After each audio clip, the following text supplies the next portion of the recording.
What's going on, everyone? Josh Culler here, and I just want to bring a little bit of a tip to you guys on making sure you lay out testimonial videos the best way possible. I do have some notes on my phone, so I'm going to be referring back to those at some point, but I want to give you a little bit of the structure of how you should be building out your testimonial videos. I know this is something that I don't want you thinking like way too hard on, but it does, like, I do want you to make sure that you get the most mileage out of your testimonials as best as possible. You worked hard for the lead. You worked hard to close that customer, whether it's through a real estate deal or they bought a product from you or whatever it is. So now it's time to actually get some feedback from them and allow them to be a walking billboard for you, right? So I want you to make sure that you're taking in full advantage of that situation and making sure that you, capitalize off of the success stories of your customers and the people that you serve. So I have a few things that I want to kind of go over with you about testimonials. And then I'm going to give you, I've got 5 questions that you should be asking when you are interviewing somebody for a testimonial. So I'm going to nail through a couple of really quick things to think about when it comes to testimonials. The first thing is when you are doing a testimonial, the most important thing, like this factor should be a priority over everything else, is to make sure that the person that you are interviewing is comfortable. Like that is far out the most important thing, because here's the thing is that me and my company, we've done videos with probably, I don't know, close to 1,000 people. Like we've had 1,000 talking heads inside of a video over the course of however long we've been doing this.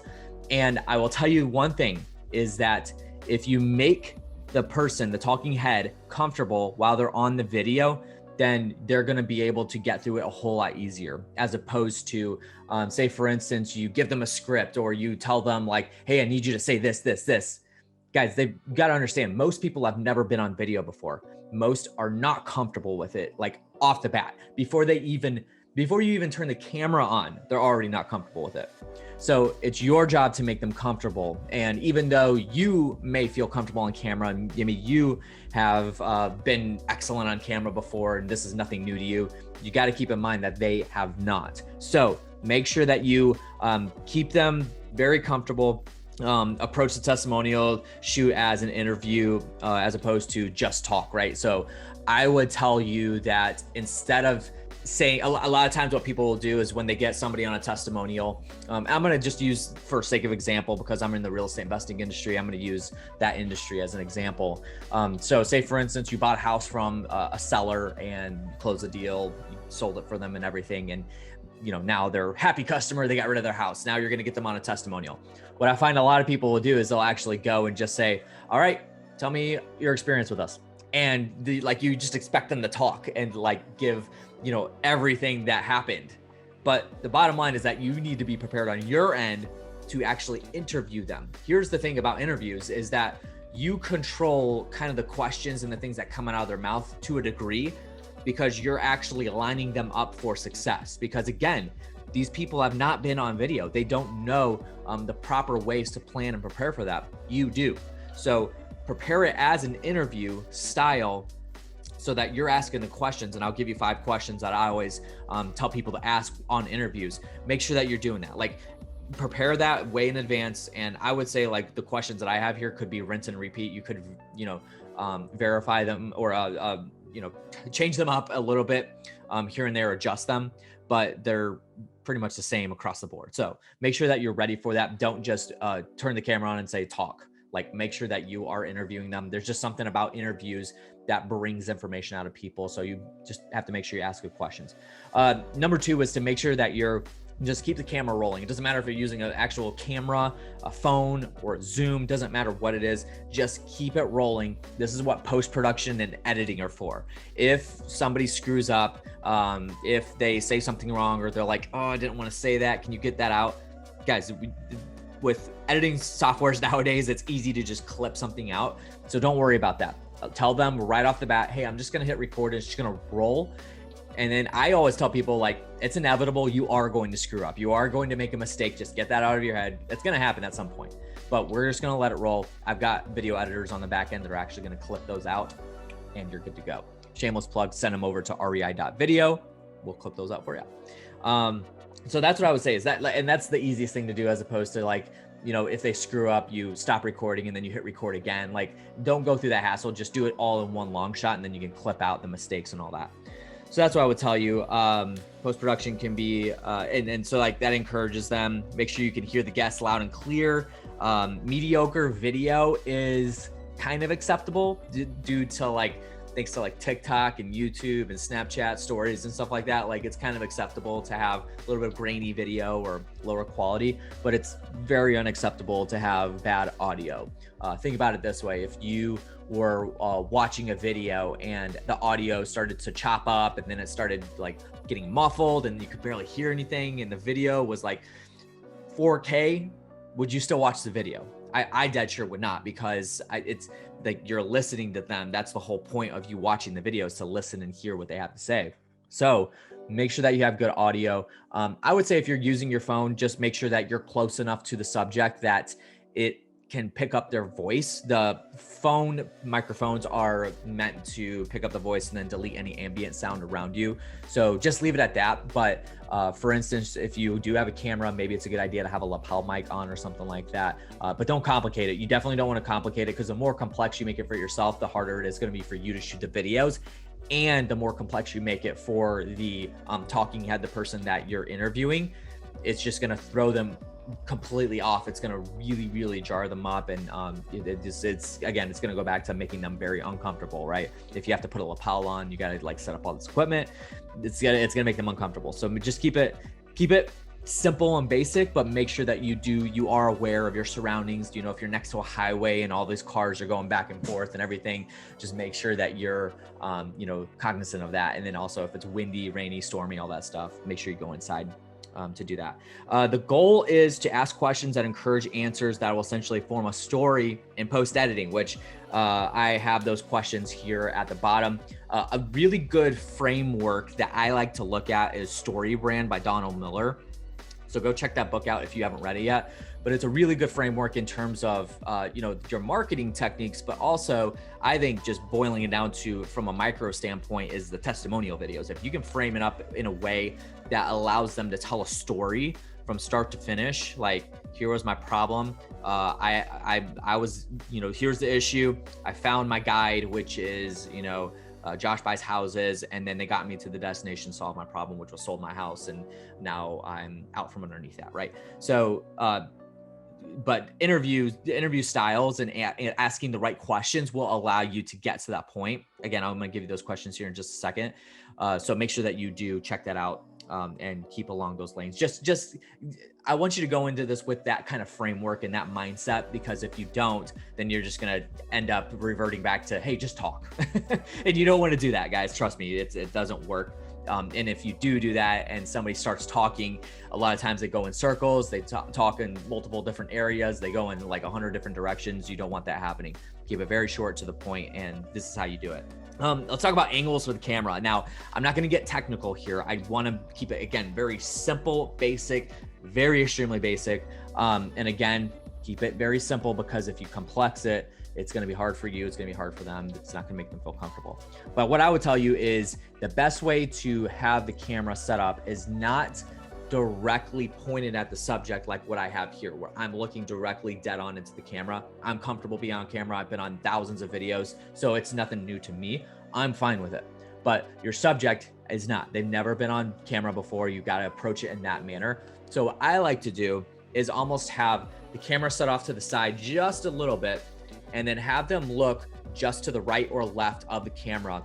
And then you sit there and you're asking them the questions, almost like a 60 minutes interview, right? So if you ever watch the show 60 Minutes, or almost any news, like media interview, I see it a lot of times on like SportsCenter, ESPN, where, a news reporter is interviewing a basketball player or something like that. And this is how they're talking. They have the camera set off to the side. The basketball player is not looking into the camera. He's looking at the person that's interviewing him. So talk to him like this, and, make sure that the camera is eye height to where they're looking at. But if they're just looking off and looking at you, and they're talking to a human being as opposed to a machine, it is going to make them feel a lot more comfortable. and it eliminates the fear of the camera. And this method is like just really useful when it comes down to making your talking head comfortable, making them feel like they can say whatever it is that they need to say, but also in that same sense, they're connecting with another human being because they're looking at another human being. So that's what I would say is the best thing to do. Obviously, this would require you to have a tripod.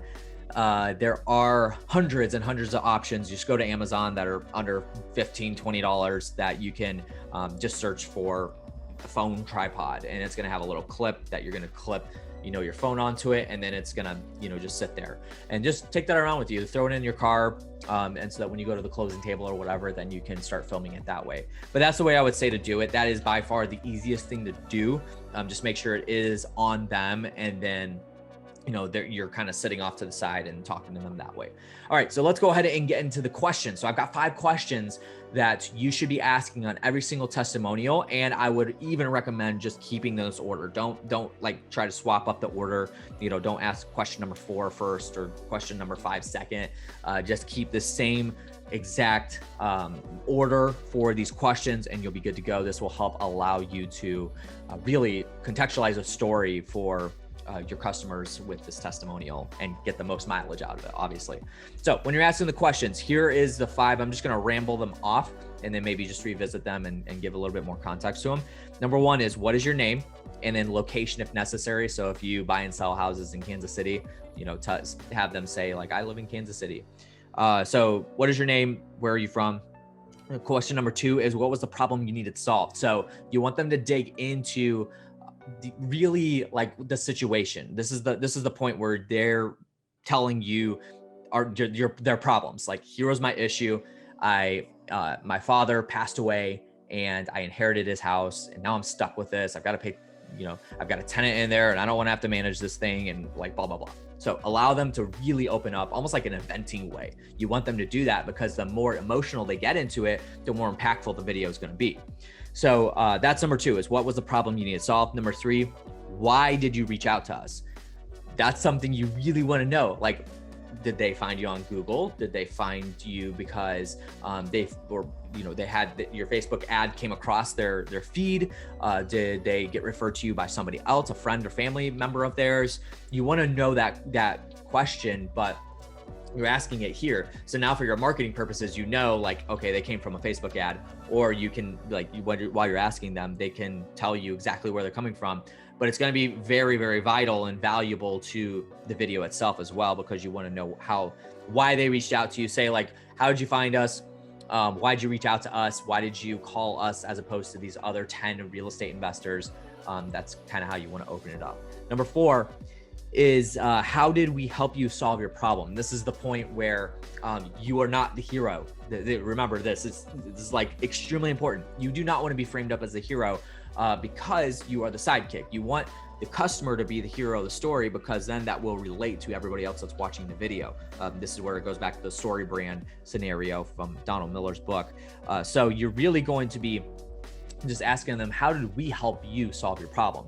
And then allow them to tell you how you solve the problem. And honestly, a lot of times, like, it's not always as it seems. Like, you may have helped them in a way that they, like, you didn't realize, or you didn't know that you helped them. Maybe you're just kind of like, yeah, we'll help you move out of the house, that kind of thing. And you just didn't think twice of it. And then that was a really massive deal to them, because that was one of the roadblocks that they had to get past in order to sell the house, because they didn't have money to be able to cover moving expenses. So you don't know what problems you exactly solve for them until they open it up and tell you. So allow them to be transparent. Tell them, I want you to be open and honest about this. Like, how did we help you? How did we help you get your problem solved and get you out of this situation? That's number 4. Number 5 is the last thing is, this is where you're capping it off, right? So would you recommend us to other people with the same problems? And I say that phrase, with the same problems, because you want them to think about it in a way of like, relevance, and relevance in marketing is one of the key elements that you absolutely have to have. If you don't have relevant marketing out there to the target demographic you're going after, it's going to be useless. So make sure you ask that question. Like, would you recommend us to other people who have the same problem? and then allow them to, this is when they're going to blow you up and say, oh yeah, Josh Buys Houses was absolutely incredible. They were so friendly. They walked us through every single step of the process, and we had no issues getting through this thing. And then I would even say, like, and I said, we had no issues getting through this thing. If you did have issues getting through the closing, if there were issues along the way and there were things that they complained about or they didn't like, have them say that too, because you want to get that off the table. Because then what'll happen is, by nature, somebody is not going to get on a testimonial video, just rip you apart and leave it at that. They're going to, if you encourage them and say, hey, just mention that the closing had to be pushed back 7 days due to some things on our end. But then, how we came out of that. And they'll say, like, yeah, we had to push the closing back 7 days, but they were more than happy to accommodate us. And they really helped us out through the whole process, make sure that we were taken care of. Because now you're showing them that not only are you solving that core problem, which is they had an inherited house and they need to get out of it. Now they're telling the rest of the world that no matter what problem comes in through the entire process, you're solving it for them. So allow them to open that up. And I think that's going to be a really key element that nobody really talks about. Nobody really puts on their testimonial video. So that is really the way that you should be doing all of your testimonial videos. I don't care what it is. So hopefully that helped you guys out and brought you a little bit of value.